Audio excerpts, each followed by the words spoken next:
Part of that plan, of course, is to induce the gradual surrender of American sovereignty, piece by piece and step by step, to various international organizations, of which the United Nations is the outstanding but far from the only example. Now, here are the aims for the United States. 1, greatly expanded government spending for every conceivable means of getting rid of ever larger sums of American money as wastefully as possible. 2, higher and then much higher taxes. 3, an increasingly unbalanced budget despite the higher taxes. 4, wild inflation of our currency. 5, government controls of prices, wages, and materials, supposedly to combat inflation.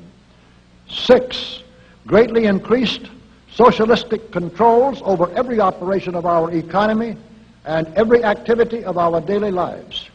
This is to be accompanied, naturally and automatically, by a correspondingly huge increase in the size of our bureaucracy and in both the cost and reach of our domestic government.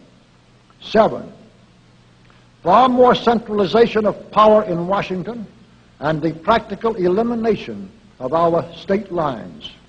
There is a many-faceted drive at work to have our state lines eventually mean no more within the nation than our county lines do now within the states.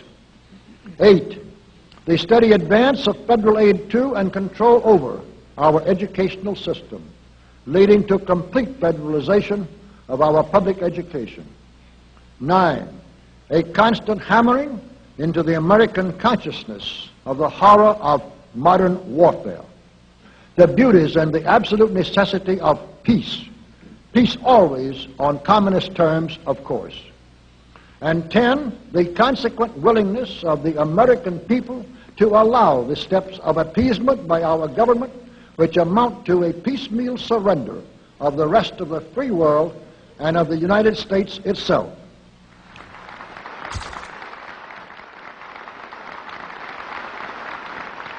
So brush the insider's dust out of your eyes, my friends, and the communist soap suds out of your brain, and ask yourselves in all honesty, what on earth is wrong with the United States simply minding its own business?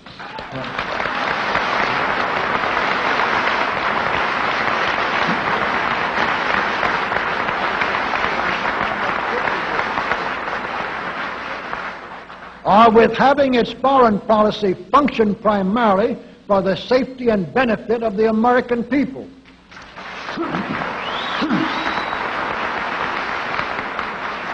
Which is exactly what we had done for the first 140 years of our existence as a nation, to the incredible advantage of ourselves and everybody else. Everybody, that is, except a numerically small clique of power-lusting conspirators who had somehow inflicted themselves on a gullible world. While we turn to a very brief summarization of what we hope the John Birch Society will help and even sometimes lead the American people to accomplish during the next 15 years. 1, our first and most important specific undertaking should be to restore the complete independence of the United States.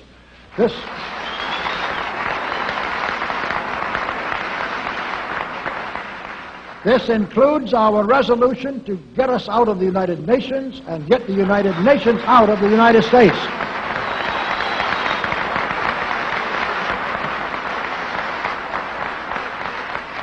2, we must once again make our money freely redeemable in gold at some realistic price.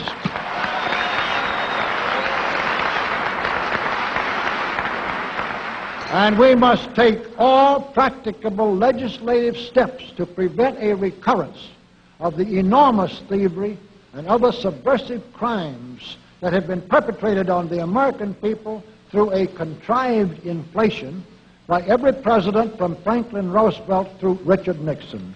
3, we should reduce the number of government bureaus, of government civilian employees, and the whole quantity of government by at least 50%.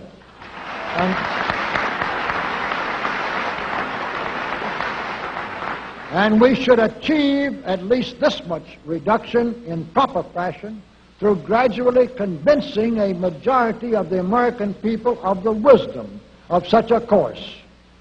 4, we should withdraw all American troops from every spot on earth that is not American soil, except when and where such troops may be required as decided by Congress to protect American lives and property from criminal vandalism.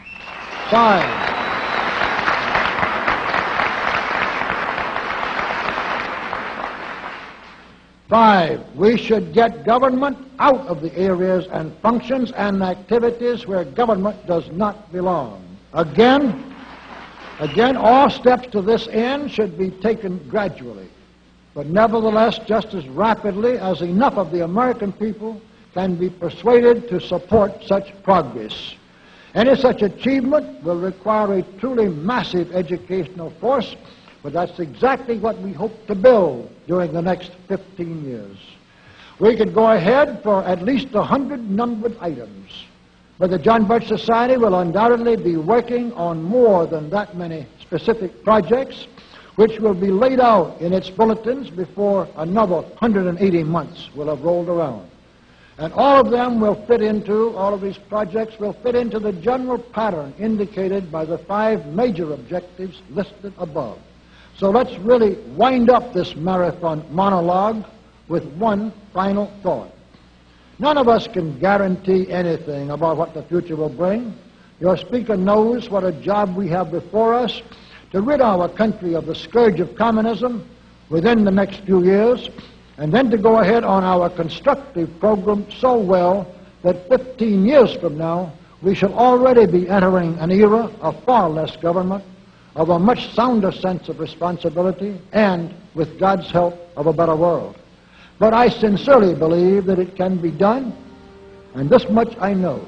If every man and woman in this audience should leave here tonight feeling in his or her own mind and heart that it can and must be done, then it surely will be. And so, all of you patriots of good character, good conscience, and noble ideals, whom we can reach with the filmed version of this speech in 1,000 other audiences, it is with a great deal of confidence and energizing will to win that we invite you to join us in our epic undertaking. While to all of you great, wonderful friends in this present audience, I certainly extend my very deep thanks indeed for so much patience and attention. Thank you and good night.